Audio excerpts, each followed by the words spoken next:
Brian, world-class basketball player, gold medalist, Paralympics. Here you are playing football. What drew you here? I've always loved football, especially since growing up. Even after I got injured, I played middle school football with my prosthetic. So I've always had a strong funding for football, especially coming from the state of Alabama.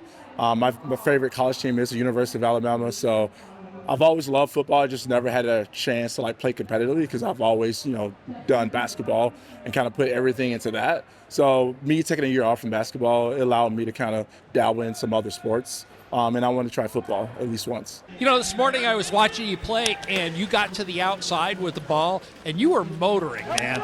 I'm curious, do you have any idea how fast you were going? I do not, no. I'm still trying to get the handle of running with the football. So I'm trying to do I put it in my lap? Do I put it down below by my feet?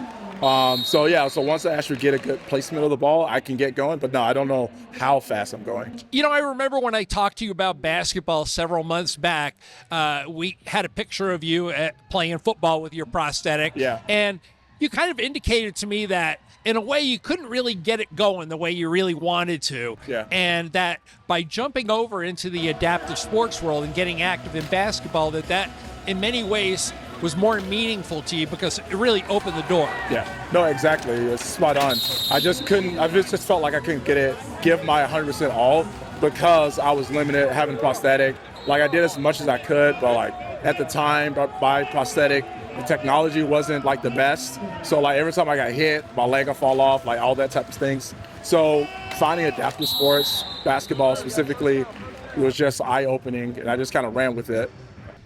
Touching back on basketball, Brian, you seem pretty cool, calm, and collected when you're out on the floor, but a lot is resting on your shoulders. I mean, you are, the so-called big man in the middle. You got to drag down those rebounds. You take a lot of punishment out there. Yeah. Do you dig the game still to this day? Yeah, it is. It's, it's part of my role. I got to kind of stick with it. It's whatever my team needs me to do. Sure. In terms of do you need me to rebound more? Do you want me to handle the ball more? I know being one of the bigger guys, that comes with the role.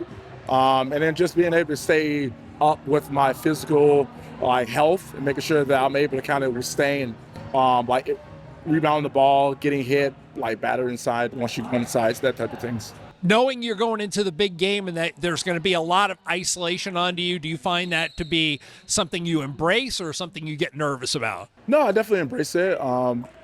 Definitely towards the end of this last game, I know we were struggling a little bit, but I feel like if I can get in the right place and the ball's in a good placement, I can catch pretty much anything.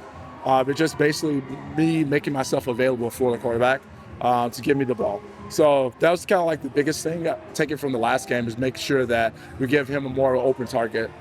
With your focus on 2028, you're going to have to stop this for a while so you don't beat your body up too much. 2028 is going to be a big moment for you. That could be the potential end of your career. You want to go out big. Yes, exactly.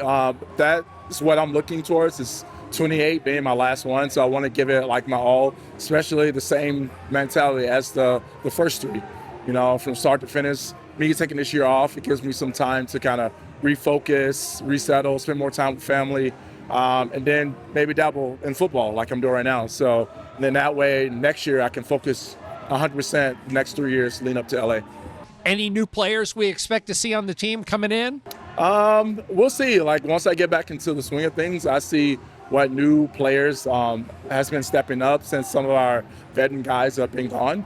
But yeah, we definitely have some up and coming guys from Paris that are becoming more veteran players, becoming more established in their roles. So we're definitely going to be a stronger team down the road.